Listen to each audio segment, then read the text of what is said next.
사랑하는 여러분, 한 주간에도 평안하셨습니까? 오늘은 제2과 너희는 이렇게 믿으라 첫 번째 시간으로 나는 전능하신 아버지 하나님을 믿습니다 이런 제목을 함께 은혜를 나누겠습니다. 오늘부터 해서 앞으로 12주간 작년 한 해 동안 사도신경을 강해한 내용을 요약한 것을 가지고 우리 구약 공과로 함께 사용하고 또 은혜 나누겠습니다. 그런 시간이 되기를 바랍니다. 여러분 가지고 계신 구약과 15페이지를 펴시기를 바랍니다. 나눌 말씀 요한일서 3장 1절 말씀이고 외울 말씀 역시 요한일서 3장 1절입니다. 우리가 읽겠습니다. 보라, 아버지께서 어떠한 사랑을 우리에게 베푸사 하나님의 자녀라 일컬음을 받게 하셨는가. 우리가 그러하도다. 그러므로 세상이 우리를 알지 못함은 그를 알지 못함이라. 아멘. 읽겠습니다. 사도신경은 예수님의 제자들인 1세기 초대교회 사도들의 믿음을 요약해 놓은 것입니다. 여러분, 사도신경의 정의입니다. 예수님의 제자들인 1세기 초대교회 사도들의 믿음을 요약해 놓은 것입니다.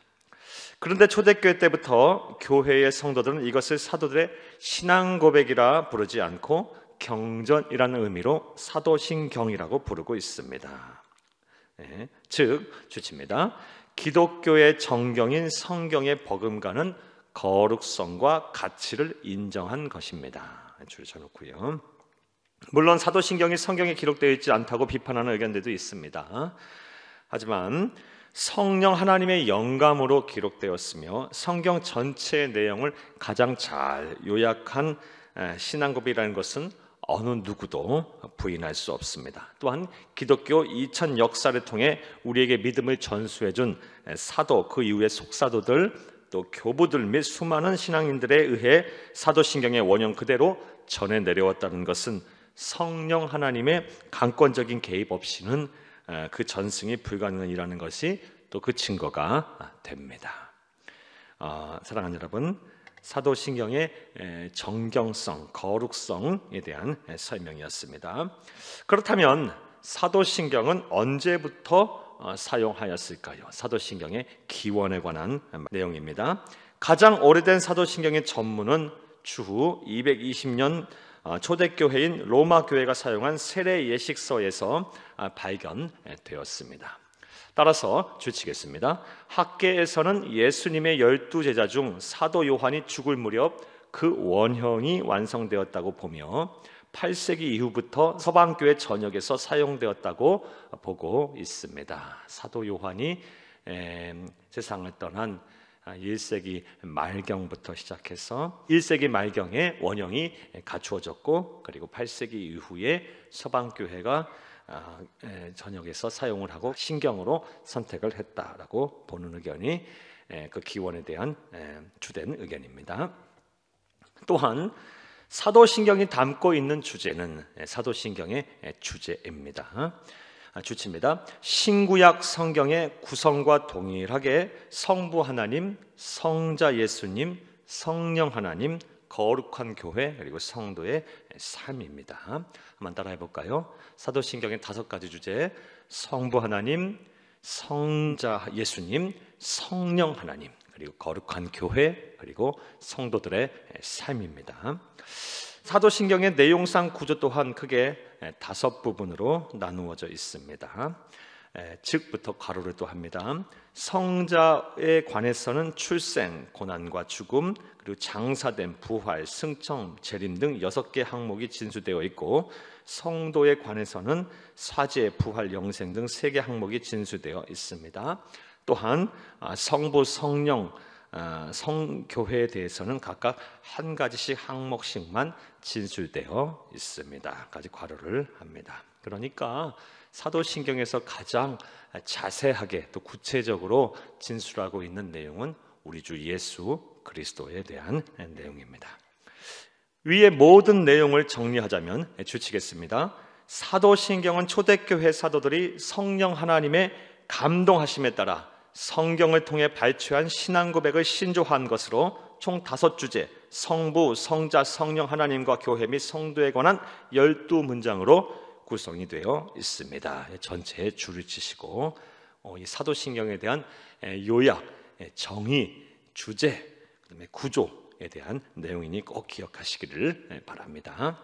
특별히 사도신경에서 성부 하나님에 대한 신앙 고백은 나는 전능하신 아버지 하나님, 천지의 창조주를 믿습니다 한 항목입니다. 우리는 나는 전능하신 아버지 하나님을 믿습니다. 신앙 고백 안에서 우리가 믿고 섬기는 성부 하나님의 정체성에 대해서 분명하게 알 수가 있는데, 성부 하나님의 정체성 동그라미 치시기 바랍니다. 하나님은 우리의 아버지가 되시고 또 전능하신 분이라는 것입니다. 이제 이 사실이 우리에게 어떠한 의미가 있는지 살펴보도록 하겠습니다. 성부 하나님에 대한 신앙 고백은 사도신경 안에서 한 항목입니다. 나는 전능하신 아버지 하나님, 천지의 창조주를 믿습니다 입니다. 그리고 오늘은 나는 전능하신 아버지 하나님, 이 부분에 대한 강해를 진행하겠습니다. 그리고 창조 하나님을 믿습니다 라는 것은 다음 주에 여러분의 강해를 또 하겠습니다. 다음 주 구역공과의 내용입니다. 따라서 나는 전능하신 아버지 하나님, 이 신앙 고백을 통해서 우리가 하나님이 어떤 분인가에 대한 정체성에서 생각을 해보며 은혜를 나누겠습니다. 자, 첫째로 줄침에서 함께 읽겠습니다. 하나님이 우리의 아버지가 되신다는 것은 무엇을 의미할까요?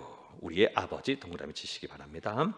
오랜 시간 유교 문화권에서 살아온 우리에게 아버지란 존재는 집안의 어른으로 엄하고 무서운 분입니다. 하지만 겉으로는 묵뚝뚝하고 멀리서 계시는 것 같아도 분명한 사실은 그 이면에는 자녀를 향한 뜨거운 사랑을 가지고 계셨다는 것입니다. 자, 우리 아버지들이 대체로 이러하시죠. 그렇다면 우리의 아버지 되시는 하나님은 어떠하실까요? 성경은 주치겠습니다. 하나님 아버지의 사랑을 가리켜 육신의 부모의 사랑과는 비교할 수 없을 정도로 더 크고 더 위대하다라고 말하고 있습니다. 줄 치시고, 자, 그 다음부터 괄호를 합니다.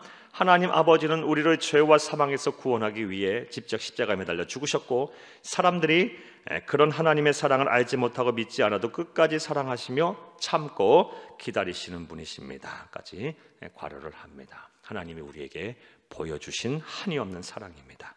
얼마나 위대한 하나님 아버지의 사랑입니까? 하나님은 사랑 그 자체이십니다. 그리고 본문에서 그 사랑을 일찍이 깨달은 사도 요한은 감격하여 하나님 아버지의 사랑을 찬양을 하고 있습니다.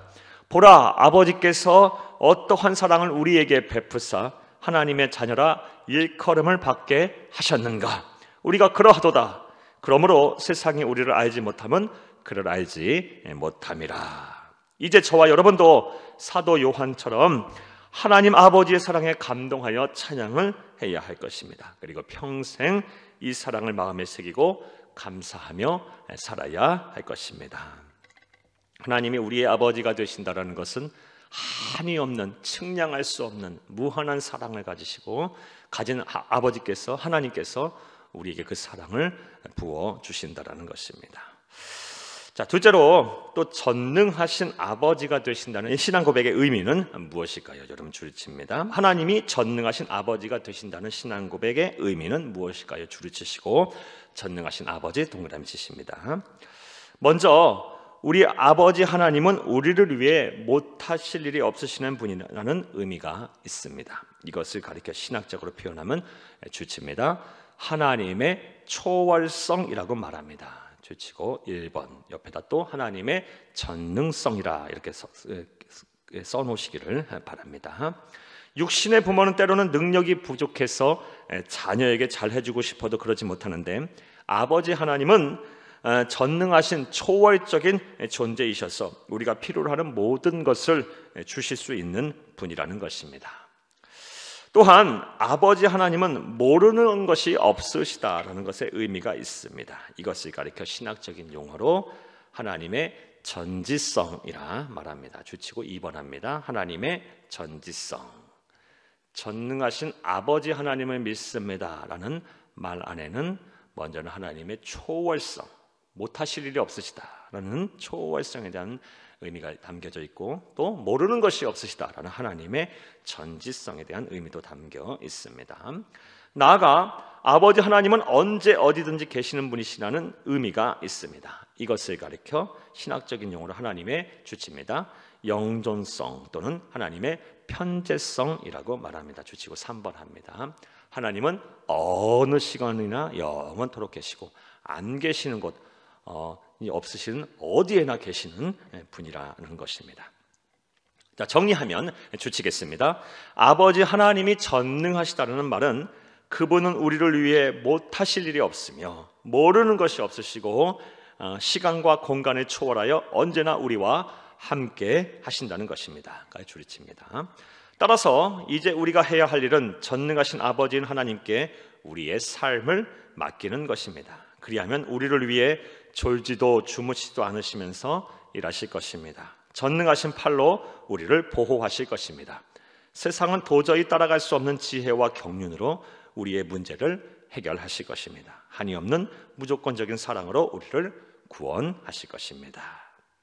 사랑하는 여러분, 오늘은 너희는 이렇게 믿으라 사도신경 강의 첫 시간으로 먼저 사도신경의 개관에 대한 말씀을 여러분에게 드렸습니다. 그리고 사도신경의 첫 신앙 고백인 나는 전능하신 아버지 하나님을 믿습니다가 어떠한 의미가 있는지에 대해서도 말씀을 드렸습니다. 하나님은 우리를 죽기까지 사랑하셔서 우리를 죄로부터 구원해 주셨으며 그분은 전능하신 분이시므로 그분에게 우리의 삶을 맡겨야 한다라는 것입니다. 까지 줄여집니다.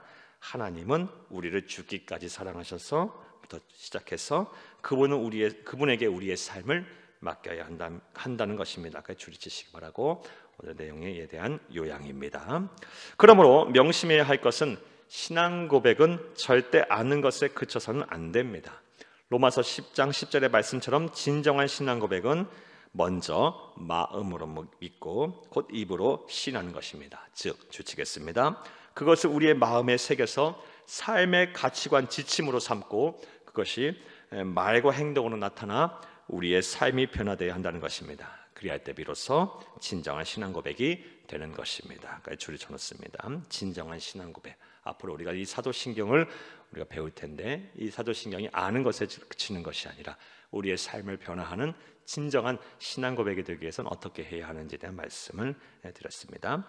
이제 사도신경을 정확히 알고 이를 통해 진정한 신앙 고백을 하셔서 하나님이 기쁘시고 사람들에게 칭찬받는 참된 성도님들이 다 되시기를 간절히 바랍니다.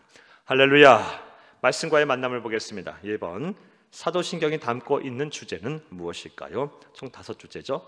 성부 하나님, 성자 예수님, 성령 하나님, 그리고 거룩한 교회, 마지막으로 성도의 삶입니다. 그 중에서 우리 주 예수 그리스도 성자 예수님에 대한 신앙 고백이 가장 많은 부분을 차지합니다. 자, 2번 보겠습니다.